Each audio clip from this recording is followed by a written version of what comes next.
Hi guys, today I'm going to be talking about the Forex market and sort of the basics of it and how to get involved in starting to trade foreign currencies. So the first thing I would like to suggest is that you open up a practice account.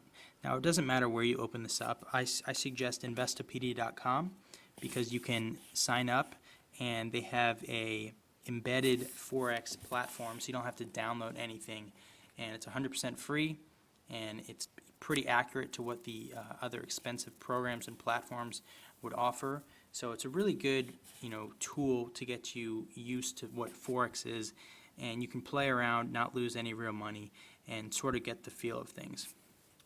So once you get on here, you obviously see all the currency pairs on the left side, and you see a graph of whatever currency you pick. So in Forex, you have what's called a bid and an ask price. So this is the price that you can buy the euro against the dollar, and this is the price that you can sell your euro against the dollar. And so depending on what you are speculating that the market is going to do, depends on which trade you want to make. So let's open up a better chart here that's from dailyforex.com. You can get this for free as well. So let's look at euro to the US dollar. That's the most commonly traded pair. So here's a pretty simple trend that's going on.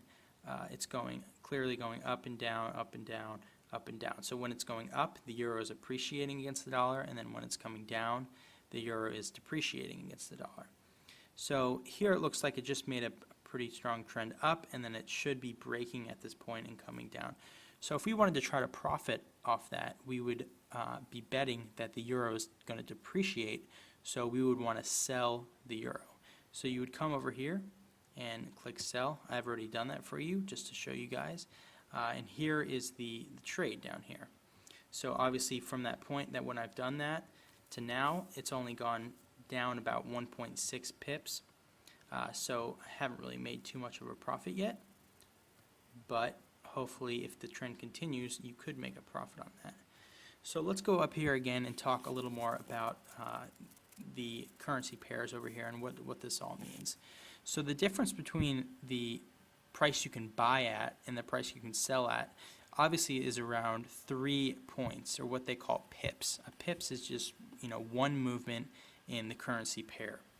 So this difference here is how the platform makes their money. Instead of charging commission, they just charge what's called the spread, or the spread is this difference here, and that's really how they make their money on every trade.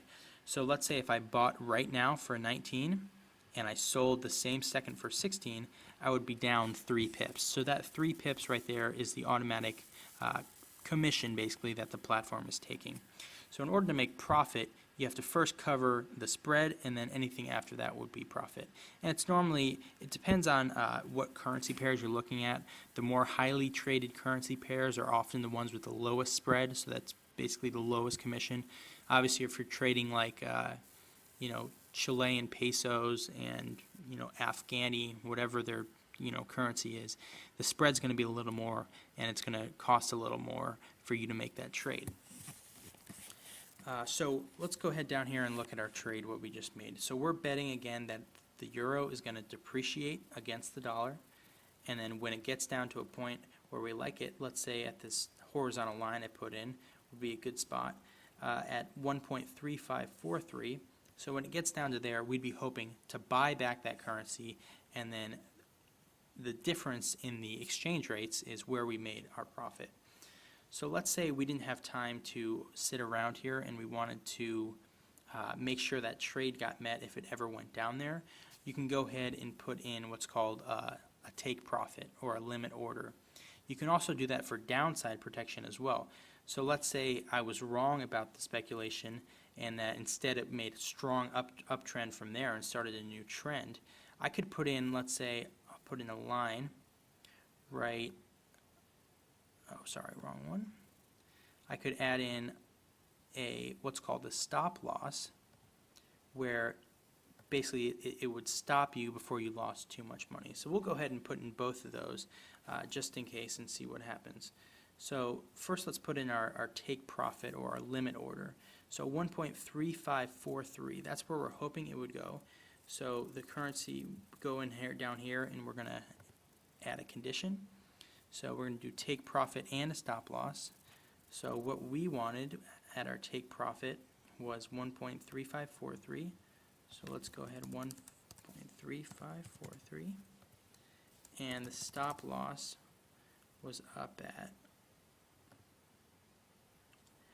1.3632. 1.3632.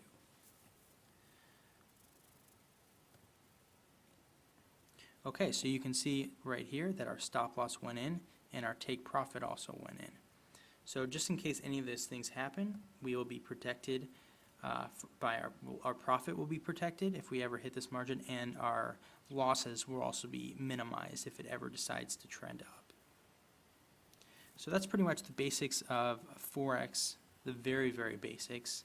I know I left out a lot of things, but I just wanted to show you guys what a basic trade looks like, what people basically look for when they're trying to make a trade. It's all about charts, really. You want to look at a trend and try to mimic that trend. But I'll be the first person to tell you, and I'm sure it won't be the last, that nothing in the past really ever guarantees the future.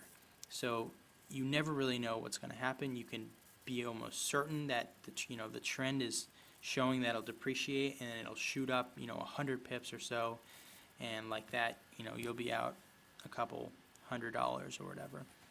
But that's why it's important to keep a practice account before you really go into real money trading. I also would advise you to keep your leverage low if you ever really do start trading real money in the Forex. What that means for you people that don't have a business background is leverage is basically the amount of money you can borrow based on the money you have. So here it looks like my leverage is 20-1. So for every dollar I put in, or obviously this is fake, but if it was real, for every $1 I put in, I could borrow up to $20 to trade with that. And that's sort of where people get into trouble with Forex, is that some platforms allow 100-to-1, allow 100-to-1 leverage on your trades. So if you only have $1,000, you can trade up to $100,000 in currencies, which if you're borrowing more money, your gains are going to be obviously exaggerated, but so are your losses.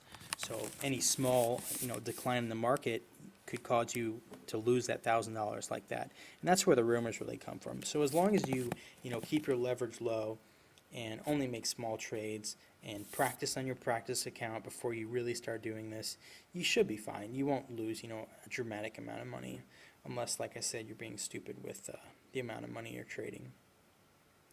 So let's see how this trade is working out here. Oh, it hit something. So obviously let's see if you go to close trades. So it either hit our stop loss or it hit our take profit. So it looks like it hit our stop loss. So it started to trend up. Let's look at our bigger graph here. Yep, see, it's trended up a little bit. I bought it about here, and obviously this one barely hit right here. It hit our stop loss. So it bought back our currency before we could lose any more amount of money. So it looks like we lost about 11 pips on that trade, or 12 cents, because we were only trading $100 or 100 units of this currency. But pretty much that's it. If you guys have any questions, I'd like you to put it in the comments.